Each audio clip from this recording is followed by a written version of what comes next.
Before analyzing social character orientations, we need to clarify Fromm's conception of a successful, or as he coins it, of a productive life and coexistence. Fromm's focus here is on the question of the mental psychological health and well-being of the individual and society. The starting point for what Fromm calls a productive character orientation is, on the one hand, the special biological situation of man, to be determined less and less by instinctive genetic specifications, but to be able to create new forms of relatedness with a means of self-consciousness and imagination. On the other hand, man shares with all forms of life an intrinsic tendency to want to unfold the growth potentials possible for this form of life. Here symbolized in a daisy which wants to come to bloom even in the smallest crack. Fromm calls this growth tendency biophilia, love for life or love for the living. The growth potentials possible for man results above all from his neuronal abilities, the self-reflexive cognitive abilities, what we call his ability for reasonable thinking, the imagination-directed affect control, which finally can lead to loving feelings, and imaginative reality generation, what we usually call creative fantasy. There is convincing evidence for the biophilic growth tendencies in man, described by Fromm and man for himself as productive reason, love and work. For example, the infant strives to want to develop its physical potential, but above all, the intrinsic dynamics of psychosocial development. As indicators for a biophilic or productive psychosocial development, the following should be mentioned. The first indicator is the ability to distinguish between I and the body, what we call body self.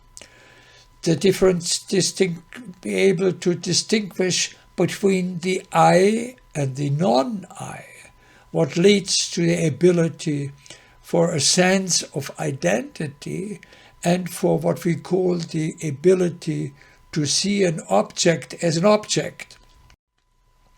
The ability to distinguish between positive and negative aspects of reality, of other people, and one's own self, what we call the ambiguity ability.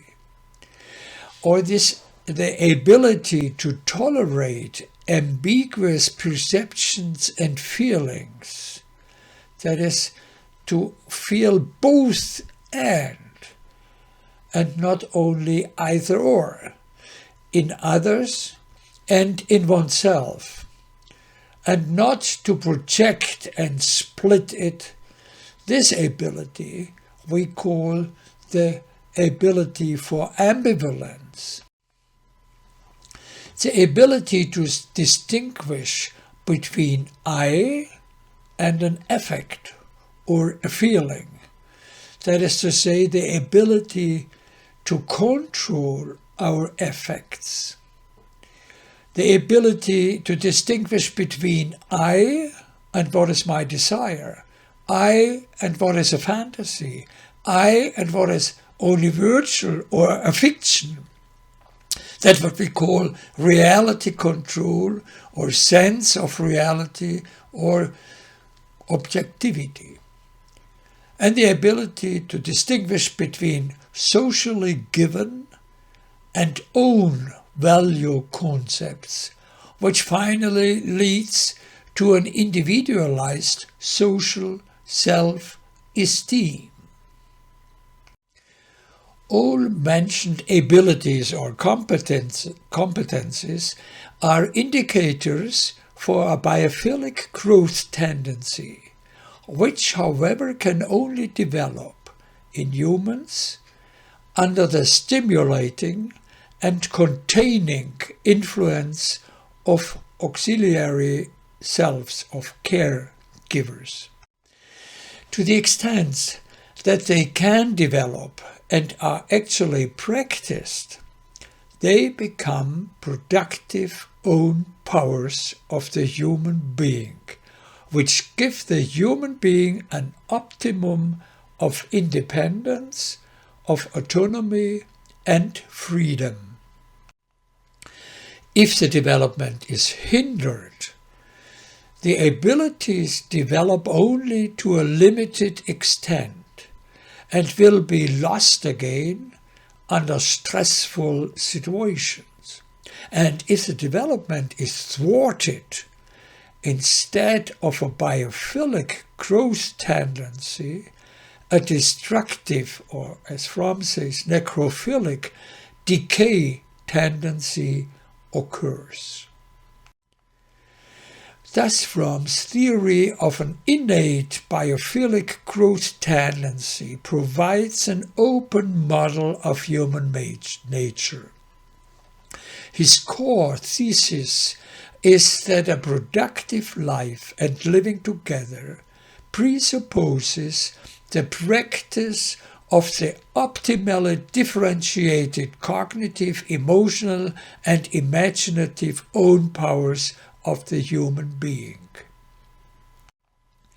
According to Fromm, any kind of transformation, economic, social, personal, organizational, therefore requires that the cognitive, emotional, and imaginative powers be strengthened in many people, because only these possess the transformative strength to not make people dependent again.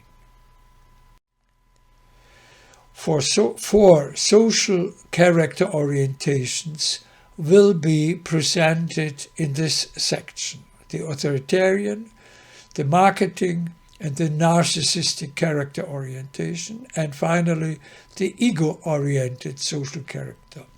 In each case, outlining the basic and partial strivings.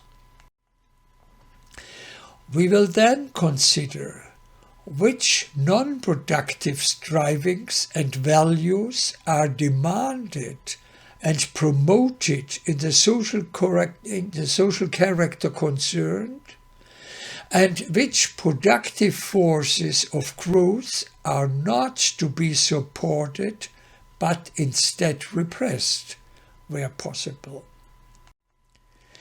Any kind of transformation, whether in counseling, therapy, or organizational restructuring, should always aim, on the one hand, to identify the counterproductive strivings in the individual social character and to reduce their strengths. And on the other hand, to create structural conditions which enable the repressed productive forces of growth.